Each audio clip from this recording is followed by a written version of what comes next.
want to say in the beginning that for my tours, what I try to do is to choose works of art that I find to be particularly compelling, intriguing, powerful, and or beautiful. So we're going to begin here, and I'd like you to just position yourselves around so that you can see all three paintings, because what we're going to do is we're going to look at these three paintings and make sort of comparisons, look at similarities and differences.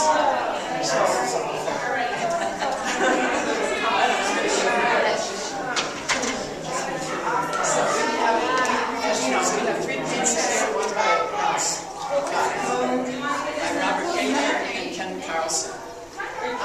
These three artists are contemporaries, and so they were both all born in the 30s, and so they were all working at the same time during the 20th century mainly.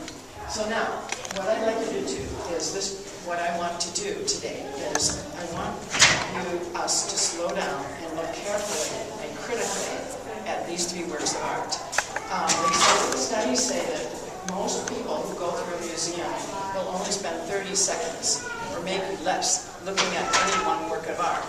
And actually that's possible because you can, at a glance, you can see maybe what you want to see in a work of art. You can do it quickly.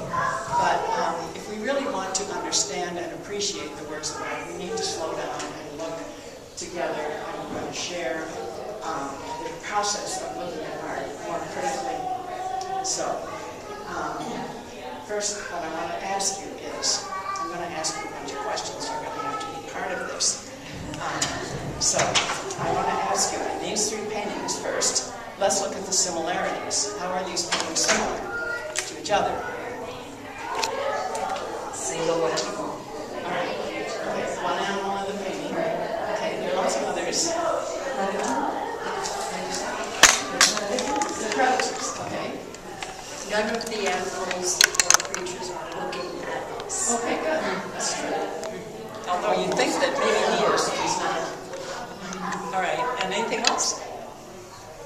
Okay, well, they're all carnivores, and they're all up close and center, right at the forefront of the painting. So there are quite a number of different similarities, and they're all occupied. Each one is doing something. So now we're going to start looking at the differences. So let's look first at the cougar painting of the cougar. And so, what do you see? What is happening here? Creepy. He's creeping. Okay, good. Okay, so it says he's creeping. Yeah, there's definitely movement. Yes. And there are three things we're going to be particularly looking at. We're going to be looking at action and movement. We're going to be looking at brushwork, application of the paint, and we're going to be looking at the background of each of these three paintings, because they're different in each one. And of course, we're also going to be looking at the line, color, the elements of art. So, okay, so somebody has pointed out that this animal is stalking its prey. Bakun is a very accomplished artist. He's done some really beautiful paintings, and we have quite a number of them here. And notice that he's moving forward. Now, how do you describe how he's moving? Stealthily. All right, good. Stealthily. Deliberately. And notice that the animal is focused. The sharpness of the face. He's really focused. His eyes are locked on an unseen prey. And so now let's go and look at the abatement next. So what do we see here? Raven. What did you say? I said a raven looking. Okay, a raven. And what's happening here? He's noticed something. He's noticed something. Yeah. Okay, he's turned his head and is looking at something. He's kind of a large, contained form and sitting on a branch. And there's no background. Yeah. You can't see the background. There's no background, and so I'd like to ask you, why do you think that the artist left the whole canvas white? So you could notice. To draw more attention to draws a great deal of attention to the branch. Both of them are very, very meticulously painted, very exacting detail. You can tell that he used very, very fine brushes and thin paint. There's a lot of detail in the mosses or the lichens that you see growing on the branches.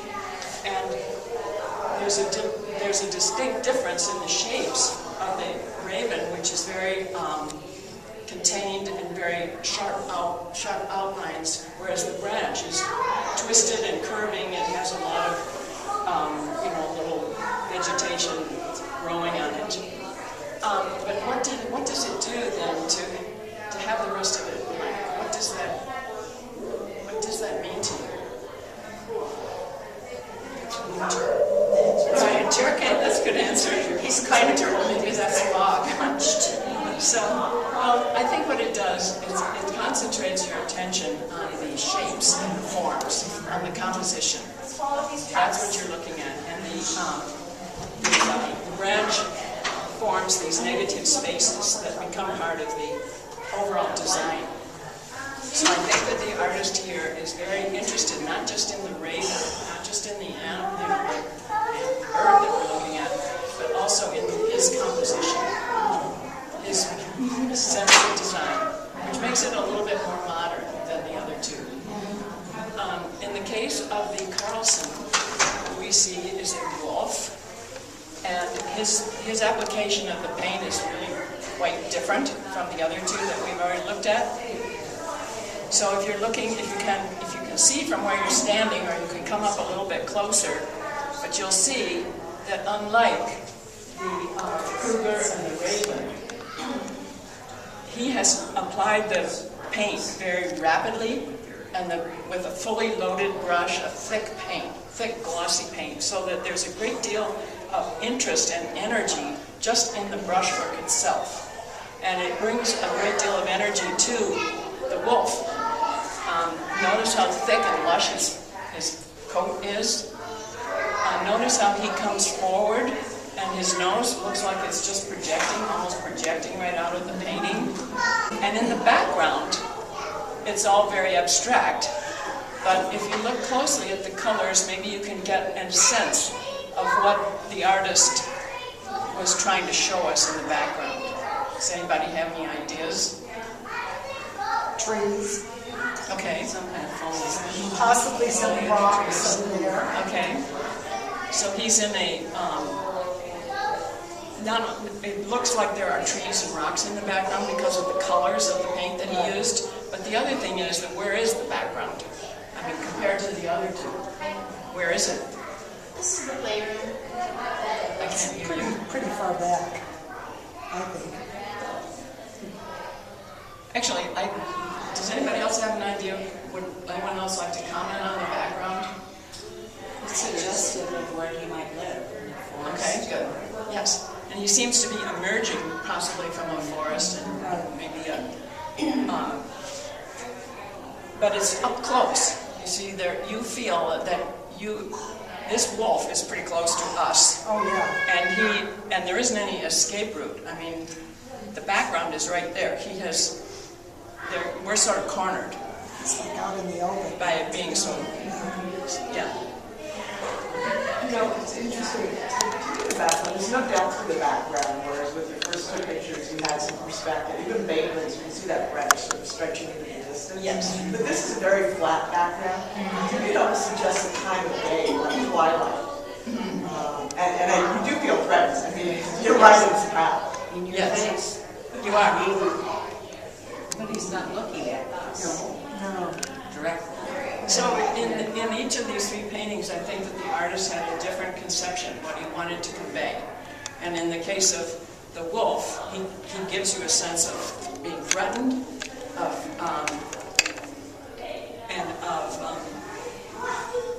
maybe being cornered, and that the wolf has a great deal of energy and strength and power. Whereas in this case, the raven, the sense that you get here, there's nothing happening. The raven isn't doing anything. And the background doesn't tell us anything. And so you have a sense that this raven isn't going anywhere. he's just sitting there. So it has sort of a timeless quality. He's also looking at us, right? One of his eyes. Yeah, that's true. He is. So he's also maybe paying attention to what's going on around him. And then in the case of the coon, notice the background here, that all of the attention is on the cougar. The background is very hastily and sketchily painted. You can make sense of it, but it's not important. It's of secondary importance. In this one, it's of no importance. So we talked about the action, the movement. Notice in this case, how do you think that the artist gave you the sense of the way that he's moving? What did he do to convey this particular movement? How does he show it? It's on a rock only on 3 paws. Yeah. This paw is up in the air still. He hasn't put it down yet. You can feel the tension when he's striking, and the tail is Yeah. the shoulders are Okay, good. The shoulders are hunched. You can see there's musculature up in the hair. And also notice the line. Notice the lines. So what does the line do? The line of the animal's body. It's the line of the motions. It's the line of, yeah, you get a sense of the movement. The undulating line shows his movement. And in the background, the sky recedes, and the sagebrush and the snow are there for us to know where he is, but they're not an important part of the painting. So now, is my time up?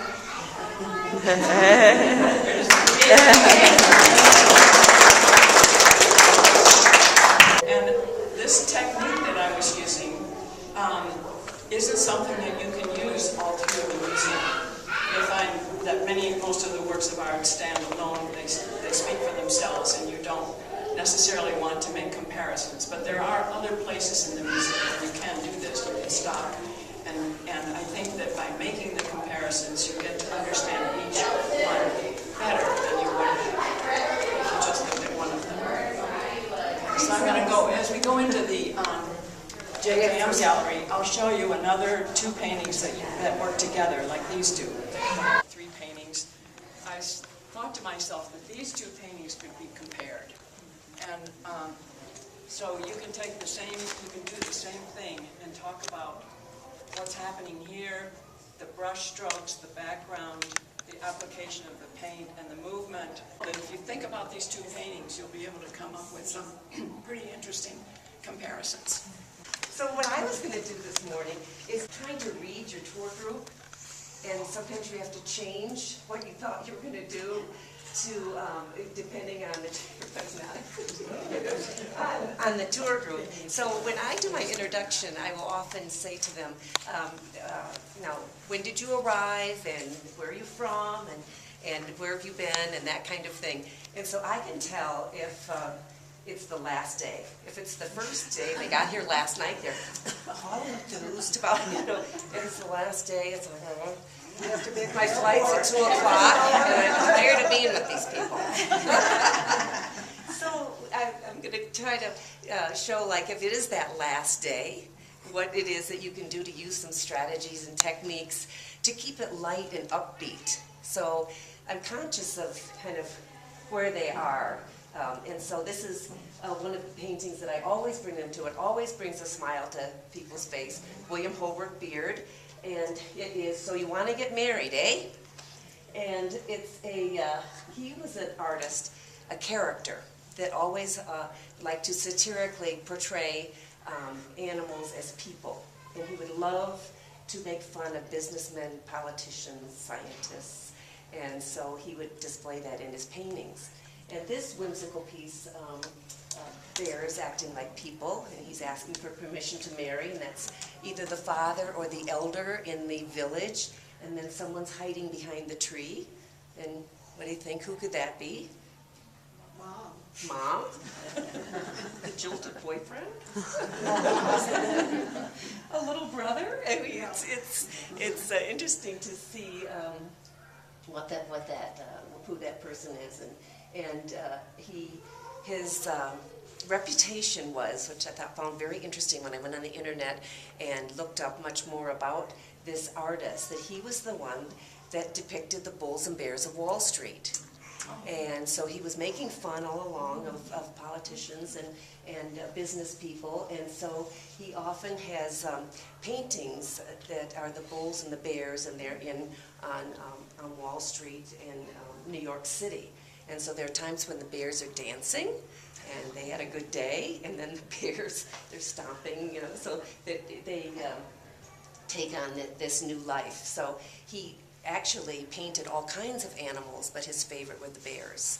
And also doing more research, he had an unmarked grave in Brooklyn for 100 years.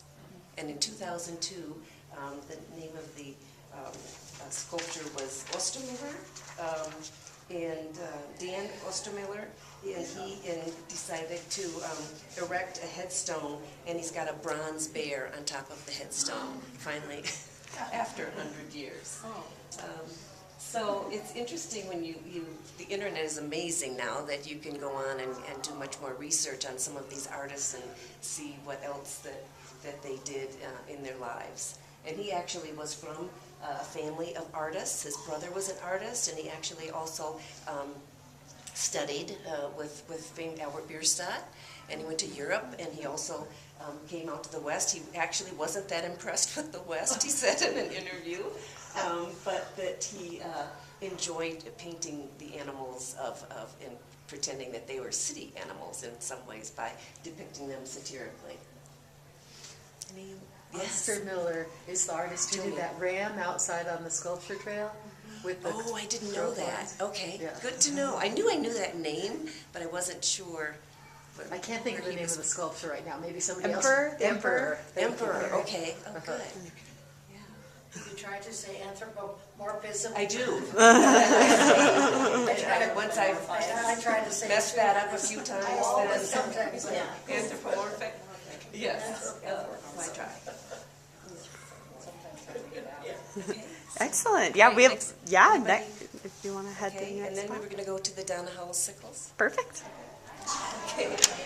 So one reason I was saying about talking about some of the paintings and giving it the tour of more lightness is that then if they're very tired and it is their last day and they've been traveling, but they don't have to take all of their energy to focus and to engage. Many times you can tell if that's what the situation is on their last tour. I often like to talk about this painting, which is a very interesting painting, Donna Howell Sickles, and I often will tell the tour groups that one thing that's a pleasure is you have an opportunity to meet the artist many times. And I was very curious about Donna Howell Sickles, and she's represented by Altamira Gallery, so I saw in the newspaper that they were going to be an opening, so I went down there and introduced myself to her, and she's just like the cowgirls. Very, very cute. So it's interesting. She actually found a postcard of a cowgirl in 1935, and she was fascinated by it.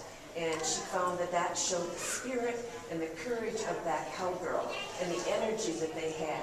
And also, it's about, she feels that life, and she uses red in all of her paintings, as you can see here. She often has a red apple on top of the cowgirl's head, and she has the red shoes, the red leaves, the bandana, and even noticing the red inside the cowgirl hat. This painting also is interesting from a lot of levels. She took a class in Wilson on mystical stories, and that's how she was starting to do this painting, and also talking about the cycle of life of the bear. And she was talking about how wonderful it is in Wyoming to see the stars and the Big Dipper, and this is the symbol of the Big Dipper. And it's very interesting in that she talks about, what I was going to say, and I'm on my tours, people were saying, well, I is number 7. Okay, she has seven buttons on her hands, and there's 7 places for the birds. And then some of the people on my trip were talking about the number 70 meaning in the Bible of number 7. God created the earth in 7 days, and he rested on the 7th. And that in the Bible, the number 7 is mentioned 785 times. But interesting to see. And so it was a whole story about the cowgirl symbolizing life and energy. And I just want to quote something because I think she's great. She said, the cowgirl is every woman constantly readjusting the balance of her own circumstances. She's a blend of past memories, present joys, and future dreams. The cowgirl in the West represents the quest for self, for meaning, and for happiness and camaraderie. Which is true, and you'll see in many of her, and I'll tell people too that in the gift shop here, you have lots of things from Donna Hall Sickles, and it does show. She's always got girlfriends, and animals, and her dogs in her work to show camaraderie, life, and spirit. So the birds represent, are they myths? Yes, so there's a myth and legend of the birds attacking actually the bear and talking about the way that is used, talking about the bear dying in the winter, being in hibernation, and then coming to life again in the springtime. And then she also talked about the one panel where there isn't any bird, and she said that's the bird that's always late.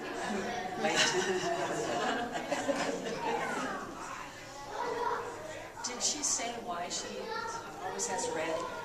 Yes, because it represents life and energy to her. Where's she from? She's from Texas. Yeah, born and all down here. Yeah, she was born in 1949 in Texas, and she grew up on a 900-acre farm. Some things, Lots of stories that then they don't have to. Everybody I can gets tell. to engage on the Sometimes I'll story. try some questions, and if I get this blank stare, I don't go there anymore. So you do have to kind of do this dance of what you do. So this is very interesting because some of the people who have been traveling in the West for a while have been to Mount Rushmore. And they're shocked that this is Borglum who did Mount Rushmore. And also what I think is interesting is Borglum worked on Mount Rushmore from 1927 to 1941. And he was giving a speaking tour, and he was in Chicago, and he died of a heart attack. And Lincoln, his son, went on to take over the Mount Rushmore project. But this was 1902 to 1904, and it was cast in 1905. And he struggled with this sculpture because he wanted to pay tribute to the opening of the West. And at one time he had an artillery cart on the end of this. He said, I don't like that, I took that off. And at one time he also had the man in Native American dress, and he didn't want that. So in the end he wanted to show the urgency of the horses going across the West and man hanging on, and what that meant at the time, that so much was happening when the West opened up. He also was trying to show, he said at one point, so much in this sculpture. Well, it sounds like he started with one idea, and then he switched gears and went to a different idea. So the Hercules myth came later. It did. And it didn't start out as being an illustration of a And so for 2 years he struggled with, what do I want to do? And I kind of like the idea that he leaves us, allowing us to have some interpretation of what it was like when people were coming across. And I like the idea that artists do change. Yes. They get to a certain point, Right. It's not really working, I'm going to take it a different direction. Exactly. It's part of the artistic process. Right, exactly. And he said one of his heroes was Auguste Rodin, and he followed him and his sculpture, and he actually, which you wouldn't know either, he did 170 sculptures in his lifetime. Not many. Yeah, that's surprising. Did he typically do monumental things? Did he? No, a lot of them are very small, Really? very small. So again, he said in one article that this overwhelmed him. for a long time, because this was, because like you said, there's so much going on inside of him that he wants to express, that it's not easy to do. PBS had a really good thing on him. And They did? Yes. He was quite a guy. That's what it is, exactly. Great. Excellent. Thank you so much, Alice. Okay, so we're back over here. So a technique I wanted to share with everybody this morning, it's something I'm really just starting to experiment with and use. So I'm grateful to have you all help me experiment with this today, which is, it's similar actually to what Alison was doing, which is really having a group do some close looking and then engage in some conversation about the work of art. So I've got one or two paintings I'd love for us to take a look at today. And we'll start with this one. And please just slow down, take a minute and look. And look at what you see going on in this painting.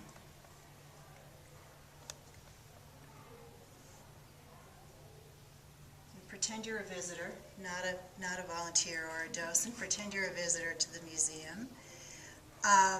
And what I'd like to ask, what I just encourage you, would love to have you tell me, what are you noticing in this painting? What are you seeing going on in here? And there's no right or wrong answer to what I'm asking. Eat or be eaten. Eat or be eaten. Okay. And yeah, what are you seeing that makes you say that? Someone's looking for lunch and someone's trying not to be lunch. All right. I'm seeing movement in the snow, which is interesting because you've never seen a fox out on the prowl. They pounce. And he captures that really nicely. And what are you noticing in the painting that makes you say that Well, makes you see by the movement? rear leg of the fox, I mean, that's clearly his motion that's triggering the flick up of the snow there. And of course but 1 pounce ahead of him is a rabbit. Right. When you see the snow behind the rabbit's hind legs. Yep. So we've got these wonderful, these spatterings of white, of the kicked up snow. And the way the depth looks, we got the rabbit kind of farther in the back, or its head, the front of the rabbit, the hair farther in the background than the fox. It looks like the fox is trying to make a quick turn. Can't quite get there. It looks like the rabbit was there and then it changed. And it He's changed trying to catch direction. up. Yeah, he's trying to catch up. How do you pronounce it? Pas de Dieu? Yeah. A dance for two. Dance for two. But to me, Kuhn was all about movement, and I think he does it by curves and linear lines for his animals, and then his backgrounds basically are nothing but straight lines. And the Kuhn that Alison showed us had more sage and stuff, but if you looked at it, it was still straight lines, and I think that's how he gets this spectacular movement, is the curving animals and the straight lines in the background. Right, so we've got this, this wonderful S-shape curve to the fox who's kind of turning, and the curve to the hair. So there's a wonderful circular motion here, and I see that even though this is a situation of a predator going after a prey, which could be a dangerous situation and a doomsday for the rabbit. Instead, you have a feeling that they're evenly matched, that there's beauty in this painting and there's hope. The lushness, the luxuriousness of the tail of the fox, for example, and the pristine whiteness of the rabbit, and the fact that they're not touching, there's space, they haven't, come to blows. So I think that even though it is a predator going after a prey, I feel that I need to think that the rabbit's going to get away, And The poor fox is gonna go, huh? Yeah, yeah. and Very good. the painting is just so beautifully, you know, the shapes and the colors and all are, it's all so beautiful that you don't have a sense of doom or blood and gore or ferociousness or anything. Could somebody also just sort of tell me what colors they're noticing in this painting? And how do you think those colors are contributing to the story in here? What's the story that's going on in here? I love the blue shadow underneath the two animals. And that, to me, connects the foreground of the painting with the background where he picks up with that similar blue color. And then the redness of the fox brings him forward. And The rabbit then Gives him- recedes a bit. yeah. Orange and blue are complementary colors. Complementary colors. So we've got this lovely contrast, sort of as you go into the background or into the recession of the painting of the. Yeah, there's just this very sort of suggestive, and not a realistic, but yeah, very suggestive blades of grass or whatever this is, sort of in the middle ground, and then the successive like stripes of blue and white and blue and orange all the way in this sort of interesting demarcation of the sky from the ground with all this brush here. Yeah, I was interested to learn that Mark Rothko is one of the painters who Kuhn was quite influenced by. And if everybody knows the Rothkos, you know, which are basically just totally abstract color fields, right? Like two colors, one above the other. But something that sort of resonates for me is just seeing the juxtaposition of those complementary colors. So, the grayish background helps it all to recede. Our imagination just takes over, and then the warmth of the fox and the rabbit, there's a lot of warmth that brings those animals much closer. But those colors are all repeated throughout the composition, Right. so that you have a uniform picture. right, and this lovely pattern going on. What else do people see in this? What else are you pondering as you look at this? The movement of the animals, it creates like a circle, and it sort of Lots of symbolizes the movement. circle's life almost. Lots of movement. Every time I see Kuhn, I think he did everything right. Remember we had that show of his, and his wife was just in tears. They'd never seen anything all together in all those years. And we gathered it here, and they were just overwhelmed. And we had the Rothko. Yes, that was great for that Rothko. Yeah, it was fabulous. Yes. Compare and contrast. Something I'm sorry, go ahead. I was just gonna say, I think it's great that he leaves it unanswered. Yeah. We don't know who won. Same with the Kuhn. Yeah, you don't know, and that's great. Same with the polar bear. You don't know It what's could going go to either happen. way, and Right, that's nature. right. Sometimes who wins could be the person that gets the lunch or the one without. You know? Right, He makes the ecosystem go round. right. Yeah, we don't know what's going to happen, and it takes two, right? I mean, I'm always interested in the titles that artists give to their work. So pas de deux, the step of two, as in the ballet. So, you know, this seems like for me, it's a real interesting commentary on interdependence. That that there's, you know, obviously something very relational about these two animals, and there's this predator-prey role that each of them has, even though we don't know what the outcome is going to be. So, great. Well, I really appreciate everybody's observations about this. It's great to, I just love to hear what people are perceiving and what strikes them. So, yeah, I've just always been very drawn to this particular painting. And then There's another one that if we have time, I'd like for us to go take a look at. It's a Ron King's. This is the other painting I wanted us to spend a little time in front of, so and to talk about. So again, just pretend you're a visitor and take a moment just to look closely, and feel free to come up closer.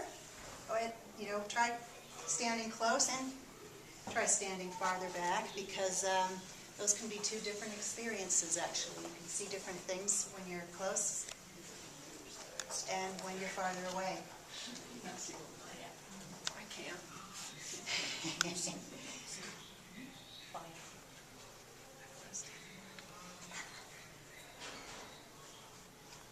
And would someone like to tell me, what are they seeing in this picture, and what is it making you think about? What are you wondering about? Is it seen from the air? Is there a question of what's the Perspective. Yeah, what's the perspective? Is it, is it Was he looking straight down? down? Yeah, is it like the way an aerial would be? Yeah, as opposed to being Feeding, aren't they? Are they eating the berries? I think so. What berries? We just had 2 in our yard this morning. the what, I'm sorry. Beautiful birds. And these are, what birds are these, Bobby? We think these are I thought they were grouse. grouse. Maybe not. Yeah. They look like the grouse in our yard. Yeah. That's what I think. He calls them, I think the title is prairie hens Prairie or chicken. prairie chicken. Yeah. Which is another name for grouse, right? Yeah, it is. I'm What sure- is- I think they're grouse. Grouse. What's in the prairie hen or prairie chicken? And how many are in there? How many are in this painting? That is a hard question. What do we think? Yeah, there's no right or wrong answer. Maybe. At least 2. Yeah. Could be one Yeah. up there. There could be one up there. I'm seeing, I mean, what's jumping out for me is one here, Yeah. Maybe one there. maybe there's Maybe more one up at the top. up at the top, sort of in this brush or whatever. And then I think this he's vegetation is. intentionally played with the foliage to make it suggest, like when I look at this right here, it looks like a bird's head with a beak right here. So I think he's intentionally trying to make it really hard for us to pick out. Yeah. And down lower to it, looks like there could be a bird. Definitely. Yeah, so it's almost like kind of sort of wondering, well, what is the distinction actually between the bird and the foliage, the flora and the fauna? I mean, they're almost, interchangeable or kind of melding together. Well, the colors of the foliage and the colors of the feathers are so similar that the birds are protected not only physically by the branches, but they're also protected by the colors. So they're camouflaged. Exactly. So And, we've got this and I think it's interesting what he did on the sidelines. The way you have this vertical stripe down the center, and then nothing but snow over here, but the snow is so interesting to look at. I mean, you have to come right up close. I mean, it's sort of a tour de force. I mean, there's so many different colors, and the brush strokes are wonderful. So the background, which is the snow, is as interesting as the rest of the painting. Right, and what is it about the snow, Alison, that background that's making it interesting for you? What are you seeing? What are the elements you're seeing? I see such a variety of colors, and so maybe some of it is being reflected by the light, some of those colors. And But again, it gives you, it becomes something, an object that is as important and as interesting to look at as the shrubbery and the birds. just the painting itself, you mean, just the paint? Yeah, the paint.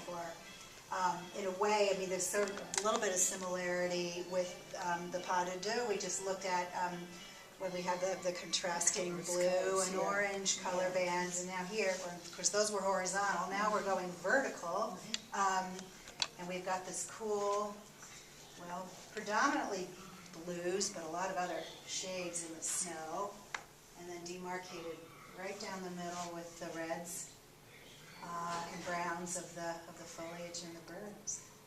He uses a lot of negative space. He does the one in Johnston Hall too. Has lots of. So he's playing with shapes. Yes. Uh-huh. Very contemporary way. What is it also? Stripes. Yeah, they're almost, yeah. What do you think? Yeah. What do you think is going on? I want to get back to this question about the vantage point of this. From what do you think's going on, or what's the artist thinking in creating this image from this kind of overhead vantage point? What's going on there? I think the camouflage is a big part of it, and also, they're foraging. I think they're foraging for seeds and Berries. If there are berries, I don't know if they're berries or just seeds. Maybe both. It's a wonderful counterpoint to the coon that we just saw, because his composition, your eye was going round and round, and it's something that artists try to keep your eye in the canvas, and Kuhn was very successful at that. And what's This your kind idea? of composition is totally against what people recommend when you're painting a picture, but it works because my eye could go up and down and off the canvas, and yet I'm searching for what's going on right in the center of the canvas. So he's very successful in breaking the rules. So you're moving up and down, but your eye is also I'm moving around inside the center of the canvas more than going out. And looking at what's going on inside there. What else do people see, or what are you pondering or wondering about? The perspective from above, looking down, makes me wonder about what are their predators, like do birds of prey go for them, and if you were a eagle, for example, flying over, maybe you wouldn't see them. I think you're at a 45-degree angle. I don't think you're dead top on. Looking in this. Yeah, because you're coming in. You wouldn't see those legs. It could almost be from, if you were hiking, perspective of a human. Finding them and seeing them, but not real high. And that's it's so common when you're out hiking, you don't see them and then they take off. Yeah, exactly. I think the title is important to this piece. Yes, and that was, you anticipated my next question. So I'd love to know what people think is going on with this title. So the title is, "Thou shalt not reap the corners of thy field," which I looked it up, comes from the book of Leviticus, from the Bible. I'll elaborate on the title a little bit. I'm reading from the King James Version, which is just the one that spoke to me.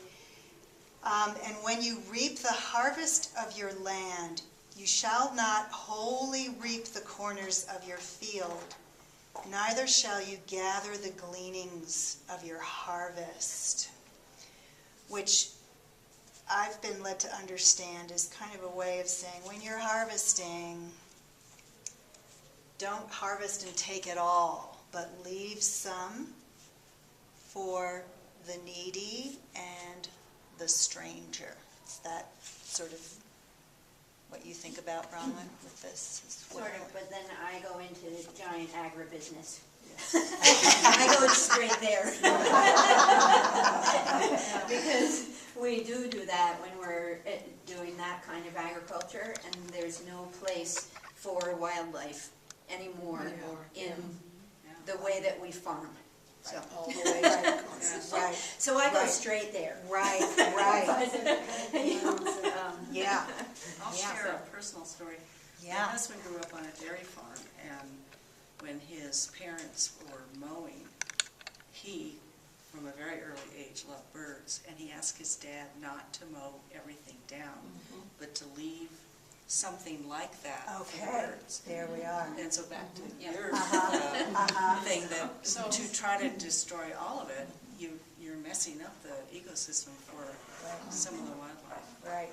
So There you it go. speaks to the theme of this museum, that for the appreciation of the beauty of nature and of the abundance of wildlife, and to want to protect it. Absolutely. And so that's coming from way back, that idea. Absolutely, absolutely. So yeah, so I love your real life example of that on the farm, and this I think can also just make a nice connection to the Wyoming Grasslands show too, where you know, we're thinking about how much have we overtaken habitat, and how much are we leaving as is for those who have needs to still inhabit. So I've been, when we travel east, we drive across to the East Coast occasionally, and we've driven across Iowa, of course, on the way. And in Iowa, there are lots of, a great many very prosperous farms, lovely kind of rolling land, and of course they're growing corn and lots of grain crops, maybe mainly corn. But there were always a woodlot, and there was a stream with a little, some vegetation like this, and there was always something other than just the fields of grain. And now with the ethanol that's being produced, they have wiped out, I have been told this, they have wiped out every single corner where they could plant corn. They've taken away the natural vegetation, and so it's just the whole state of corn. Is anybody here from Iowa? You are? Well, Yes. my parents grew up in small town Iowa. I've spent a lot of time there. Yeah. On a conservation note, not all, if you have a group of people wearing pioneer hats, I know in New England, somebody did a study, and if you go out and talk to those dairy farmers, and hay is like huge, okay, and you grow it and you work those fields. If people just waited 1 or 2 weeks till the ground birds that were nesting, and it was really just talking to that farmer and saying, can you please do this? And it was Audubon that sponsored it, this intern on the ground. And it makes a huge difference. They told me, who wants to be the bird killer? Okay? But there is a way to try to work it together, but people need education, is what I think is the biggest thing for conservation. Yeah, great. That's a great message from that. I really love what people have shared from their own experience and shared from what they're observing in the work. And this is something, I'm just intrigued with just this idea of, rather than just sort of doing a total lecture, imparting a bunch of information to a visitor, that if they've got the energy, if it's not the last day of their week here, with a little bit of encouragement and asking for people's observations and opinions to talk about what they see. It's just a great way, I think, to get people really connected with the art they're looking at. It's gives them just a more kind of proactive role or mode in engaging with what they're looking at, and as long as you're not turning it into a quiz and you're letting people know there's no right or wrong answer, and that you're really just trying to just draw out their own observations and reactions, that can be fun, and it's a fun way to contemplate some of the messages and I think some of the meditations that these works of art offer us. So I like how you said early on, there's no right or wrong answer. There's no right or wrong answer, It's good to remind people of that. Right, because you don't want, it's easy for, some people can feel intimidated or alienated being in an art museum, right? Or some people don't even read the word art in the sign of what's here, right? The Museum of Wildlife Art. So, just trying to demystify a little and recognize and honor the observational abilities and the life experience and the context that visitors can bring to inform your time engaging with the art. So perfect. Thank you, Lisa. I'm afraid what I have to say is entirely different than what anybody else has said. Basically, I'm a history buff, and so I often talk about history and what the context of various paintings are. When I stand right here, I usually say 4 things happened in the last half of the 19th century that completely changed art.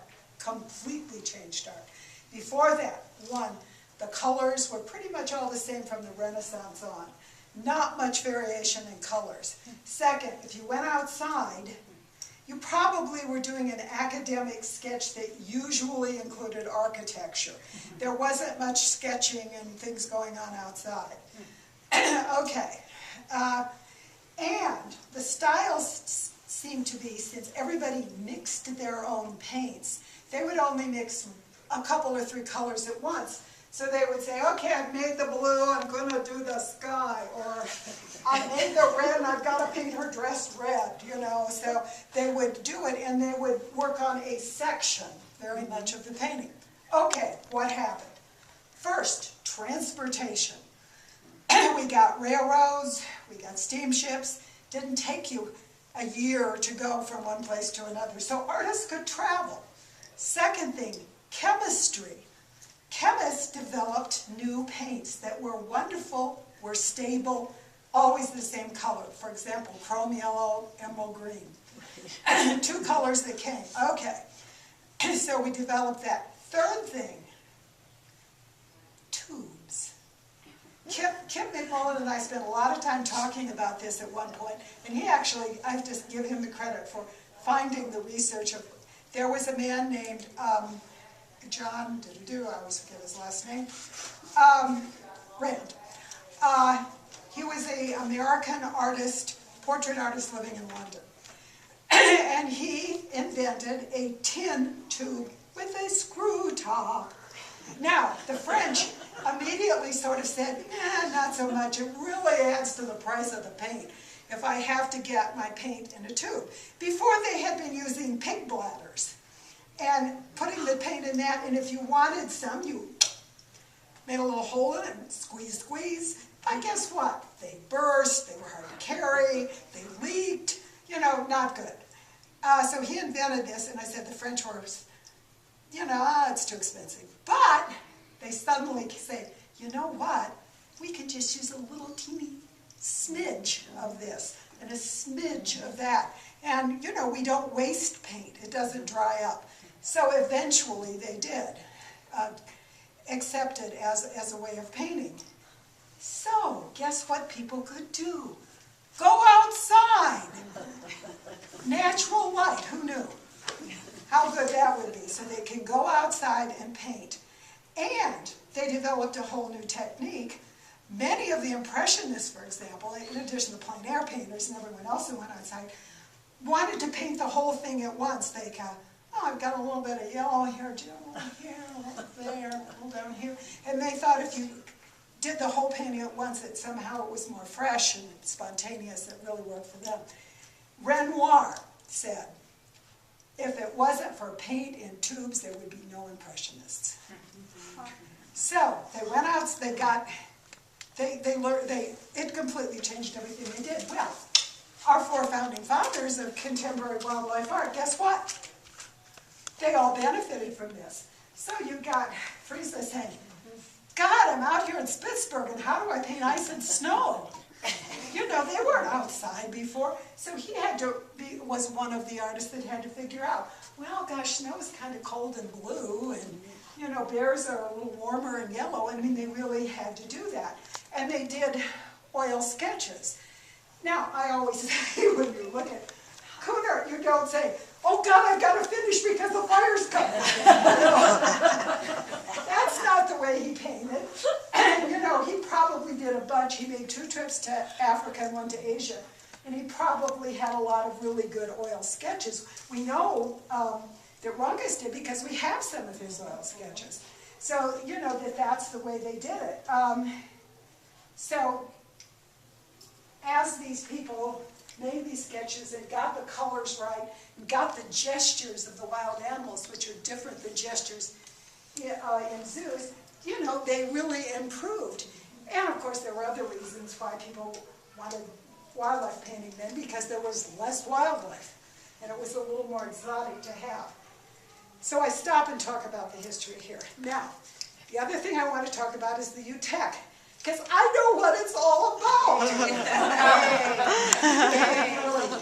I have to tell you that I had an artist that lives here whose name is Todd Kosurik. Okay, he studied with UTech at the University of Wisconsin in Milwaukee. And so I'm here saying, as usual, I don't know what's going on here and why they're all flying. We'd like to know. And he went, oh, I'll tell you. He was on a tour, you met him on a tour? Yeah, he was just standing here. So I said, well, tell us all, you know, right now. He also gave me references to 2 absolutely splendid videos that are on YouTube, and I've given them to Carrie, and she's going to send you the email.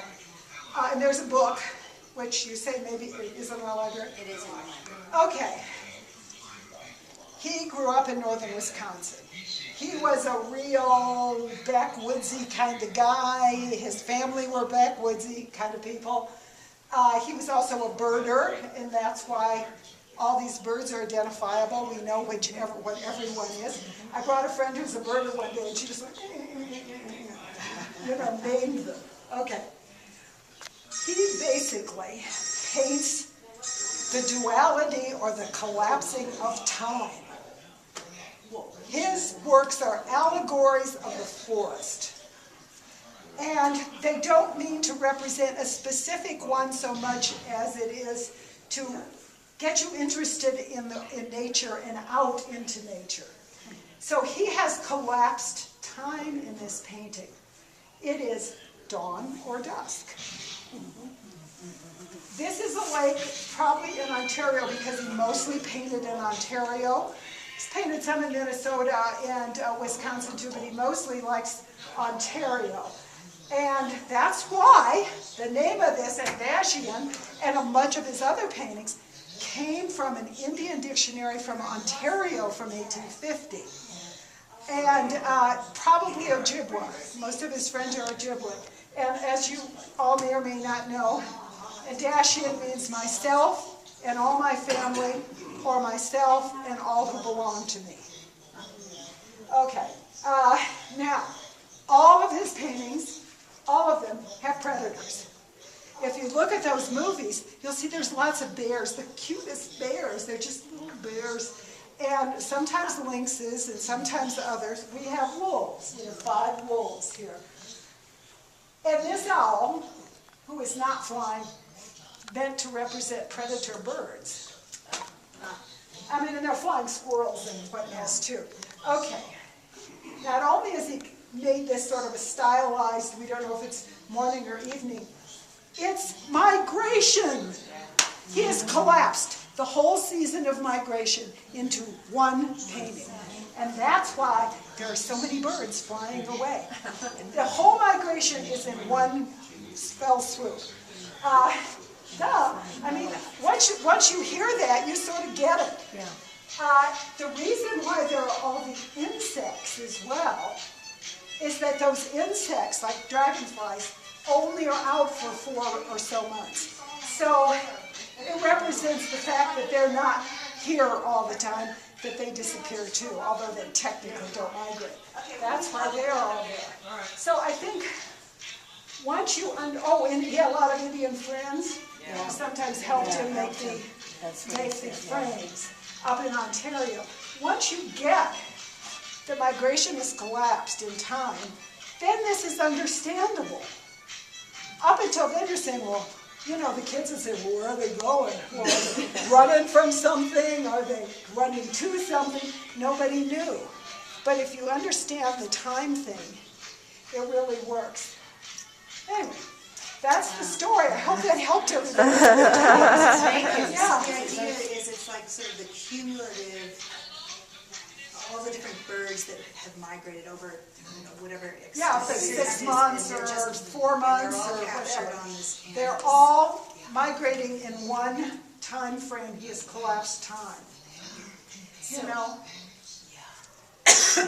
Which I think when we were thinking it's some mystical, magical, what's going on, is it, is there some horrible thing that's happened? No, he's just collapsed migration. And if you think it's dusk, then they're migrating south. If you think it's dawn, they're migrating north. Yeah. He said that what he really wants you to do is look at his work and run right outside and look at nature. He wants to inspire you to go right outside, and this is a great place to do that.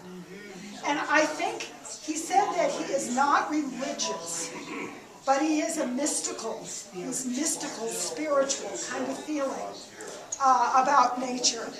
And he wants that mystical feeling, the magic and the mystery, to sort of be transcendent, that that's the way you should feel about nature. And if you look at these other pictures in those videos, several of them are absolutely magical. They look like this, where is that? I want to go there kind of place. So I once had a woman on a tour who told me that this painting was just hideous. And so I said, well, I'm curious, why do you think it's so hideous? And she said, well, the decapitated birds. Oh, she didn't understand. And those are great gray owls. In case anybody's curious, they're not decapitated. These owls over here, you can see them, they have flat faces. Yeah, it's amazing without a head how they can fly. And I don't know why she thought that, because all the other birds had heads, but she was horrified. She thought it was just... Oh, a lot of people think that. Yeah. Oh, really? Yes, I've had other people say that. I've had people say that too. And Susan, these lines that I am just noticing for the first time, having looked at this painting a lot before, are these in the background, are those lines of flocks of birds? You mean up here? Yeah. I think that is meant to be a flock or in a distance, you know how. There's a lot of yeah. But why his predator is always sort of down here, the little bears or the lynxes or the wolves or something are always down at the bottom, and then there's all this stuff happening. Even if there's big, huge trees and things, it's really, when you look at his other work on those videos, you will say, oh, wow, this is, quite a bit different than this, and yet in many ways similar. So be sure and look at those videos. They were, I thought, very helpful. I watched them both twice. They're And really... the book that we have in the library is really good. There's an interview with him and an essay by an art historian. Yeah. It's very good. Of the two movies in one, they're very short. They're maybe 8 minutes. One of them, he's talking a lot. He's about 70, I think. I mean, he's not a young kid. He's about as old as the rest of us. Did you say those were available on YouTube? On YouTube, yeah. And the reference to him, Carrie Scott. So. Yeah, I'll send it out. Yeah. So anyway, I just thought we all have wondered what this was. It was so wonderful to know, what was happening. So you can incorporate it. That's great. That's it. Thanks. Thank you.